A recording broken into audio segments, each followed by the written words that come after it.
കോതമംഗലം ഇരുമലപ്പടിയിൽ വൻ കഞ്ചാവ് വേട്ട 17 കിലോയോളം കഞ്ചാവുമായാണ് 2 അന്യസംസ്ഥാന തൊഴിലാളികൾ പോലീസിന്റെ പിടിയിലായത്. ബംഗാൾ സ്വദേശികളായ മോസ്ലിൻ ഷെയ്ഖ്, മന്നൻ ഹുസൈൻ എന്നിവരാണ് കോതമംഗലം പോലീസിന്റെ പിടിയിലായത്. ഇവരിൽ നിന്ന് ഏകദേശം 17 കിലോയോളം കഞ്ചാവ് പിടിച്ചെടുത്തു. സ്യൂട്ട് കേസിലും ബാഗിലുമായി പൊതിക്കെട്ടുകളായാണ് കഞ്ചാവ് ഒളിപ്പിച്ചിരുന്നത്. ഇരുമലപ്പടി കനാൽ പാലം ഭാഗത്ത് പോലീസ് പട്രോളിംഗിന്റെ സംശയം തോന്നി ചോദ്യം ചെയ്തപ്പോഴാണ് കഞ്ചാവ് കണ്ടെത്തിയത്. അടുത്ത കാലത്ത് പഞ്ചായത്തിൽ ലഹരി വിരുദ്ധ സ്ക്വാഡ് രൂപീകരിക്കുകയും അതിന്റെ ഭാഗമായി പഞ്ചായത്തിലുള്ള വിവിധ സംഘടനകളും രാഷ്ട്രീയ പാർട്ടികളും ഒക്കെ സംയുക്തമായി ഈ സ്ക്വാഡിൽ പ്രവർത്തിക്കുകയും നാട്ടുകാരടക്കം വളരെ ജാഗ്രതാ നിലയാണ് ഇപ്പോൾ നിലവിൽ പോകുന്നത്. അതിന്റെ ഭാഗമായി പോലീസിന്റെയും എല്ലാ നിരീക്ഷണത്തിന്റെ ഭാഗമായാണ് ഇന്ന് ഈ വലിയൊരു കഞ്ചാവ് വേട്ട ഇവിടെ നടന്നിരിക്കുന്നത്. ഏതായാലും ഇതിന്റെ പിന്നിൽ പ്രവർത്തിച്ച പോലീസ് ഉദ്യോഗസ്ഥർക്കടക്കം നാട്ടുകാർക്കടക്കം വലിയ അഭിനന്ദനം അറിയിക്കുന്ന ഒരു കാര്യമാണ് ചെയ്തിരിക്കുന്നത്.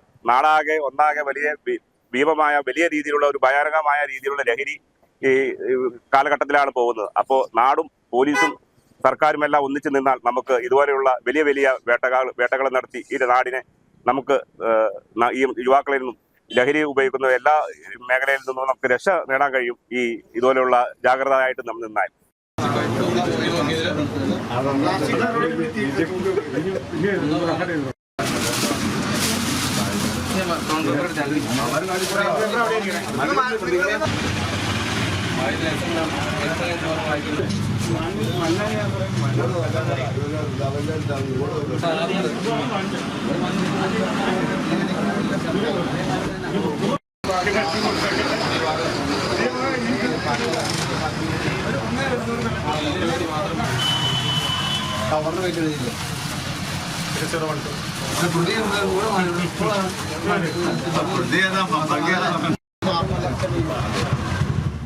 News desk KCV news.